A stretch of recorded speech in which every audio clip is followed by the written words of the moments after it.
How you doing? So I want to give you the top 3 highest potential champions in MCOC. Before I do, I want to give you my honorable mention, and it's Thor. The reason why is because of two reasons, two synergies really, and let's take a look at it.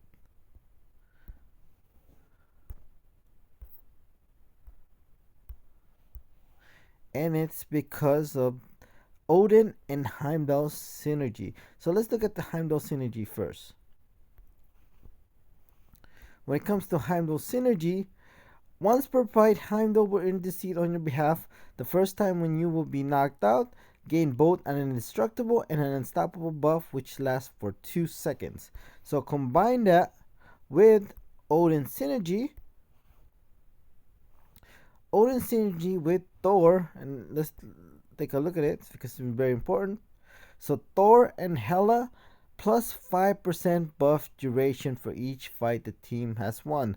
Also, when it comes to Loki and Angela, plus 5% buff for potency for each fight the team has won. You know, that Thor and Hela synergy plus 5% buff duration combined with Heimdall synergy, that could be the most powerful synergy in MCOC.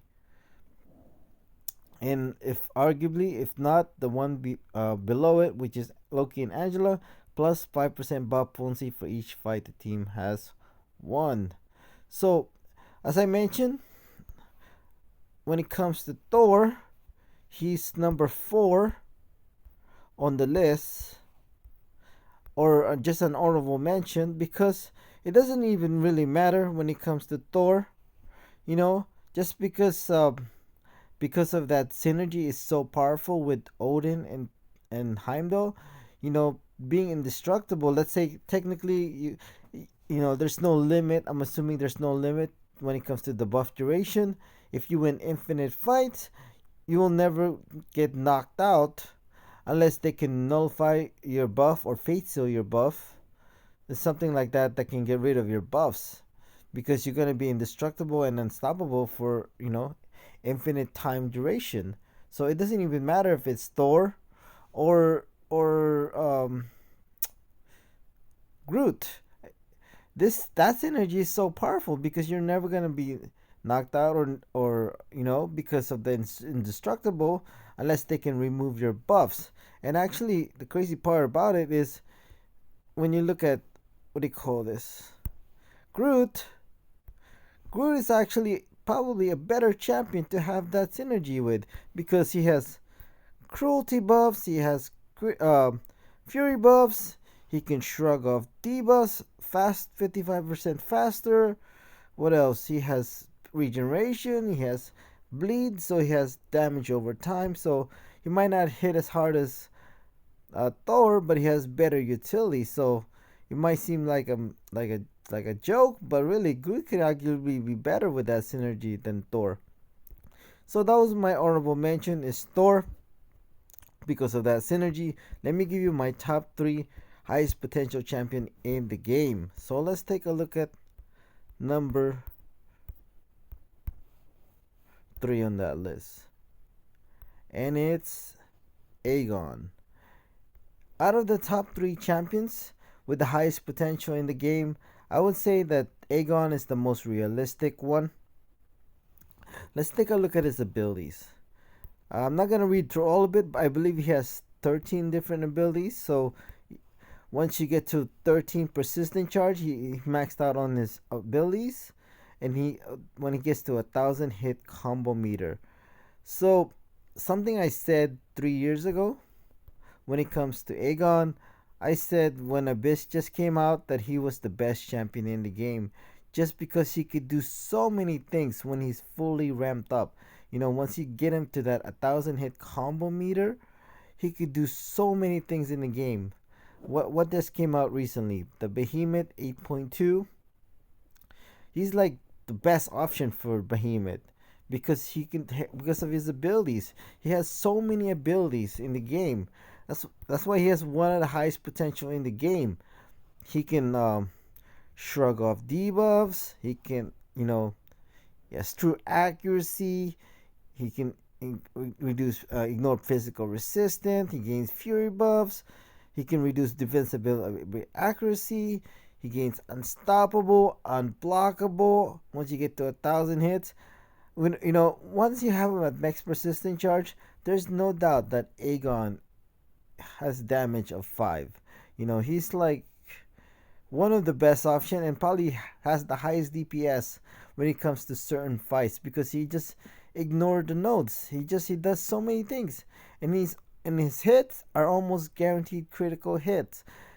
Combine that with his fury buffs and an increased critical damage, he's gonna start hitting like a truck. If Aegon can regen, dude, this guy, wow, that would be so insane. I can make an argument he'll be number one on this list if he can just regen. That's how that's how crazy Aegon is. I mean, I think if he can regen, he'll probably be broken. No, what do you mean? Not probably. He will be broken if he can be regen. So let me give you the top two best options or highest potential in the game. And when I say the top two, there's the only thing I would say when it comes to the top two that they're definitely broken. But the unfortunate part that Kabam might never ever make a quest designed for them because it's unrealistic to have them to be that like that broken tier because there's just not many fights they can do. So let me just give you those two champions. So the number two and number one is arguably debatable. So that's kind of like you can make a choice. But I'm gonna go with Hela for rank number two. So let's look at Hela. So if you have seen my incursion fights, I have plenty of them when it comes to Hela, and she's just breaking the game because when it comes to her fury buffs, they last so long, and with the Odin synergy, you gain two of them every time she charges her heavy attack. She also has her indestructible for 7 seconds, so she can it's really hard for her to die with her indestructible, especially you go really far in incursion, unless the champion can nullify her buffs or fate seal her buffs, something like that Mystic has. She doesn't die. She can handle the fight even with a 5 star without a problem.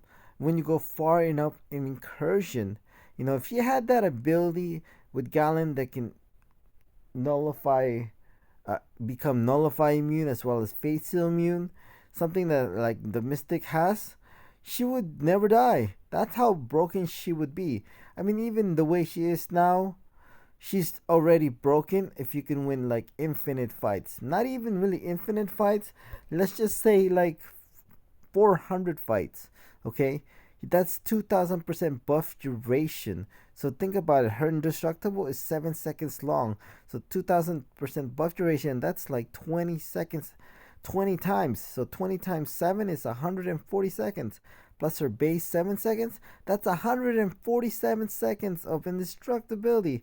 Combine that with Heimdall synergy, that's gonna be over 3 minutes. As you mentioned, I mentioned before, like you've seen my gameplay with Hela, with Heimdall, it just makes it so much easier. You just keep charging her heavy attack because she also gains unstoppable, and I've been able to beat opponent with 5 million health in 30 seconds with 5-star Hela. That's how broken she is. It's just crazy. Like I mentioned before, if she had Galen's ability, like immunities, immune to fate seal and nullify, she would definitely be number one on the list. That's why I say it's even debatable now whether she's number one or not. But I'm gonna say number one is Angela. So Angela, I believe, has the highest potential in the game just because of her. Already, she has utility. She can regen. She can shrug up damaging debuffs pretty much instantly, depending on how high sig you have, or in how many buffs you have. And she also has an ability to reduce the chance of opponents nullifying her buffs. So she's not 100. She's not immune to nullify, but there's a chance she can nullify, prevent opponents to nullify her buffs. She can also parry non-contact attacks. So what makes her so good is because when it comes to buff potency, assuming there's no limit, she could probably do like she can do like 1 billion damage in one hit. Suida is able to do 41 million damage with a 6-star rank 3, no relic, with like 500% buff duration. 41 million damage. So think about it. You talk about infinite fights, and she, assuming there's no limit to the buff potency, she can do 1 billion damage with just one hit. I would probably say, even let's say a 6-star rank 5 with like a 5-star rank 4 Thor relic or something like that. Let's say 10,000 fights, maybe not even 10,000 fights. I would say even go like 2,000 fights or something like that. She can probably do 1 billion damage, with strategic movement and keep it going hack. There's no doubt she would be able to do like 1 billion damage with one hit. That's why I think she's number one, because she has the highest damage in the game. For without a doubt about that's for sure. When it comes to Hela, she has the limits to her Fury Bus, which is 100, and Angela doesn't. I'm assuming she doesn't have a limit to the when it comes to buff potency. So these are my top three highest potential champion in the game. Let me know who are your top three or top five highest potential champion in the game. Thank you.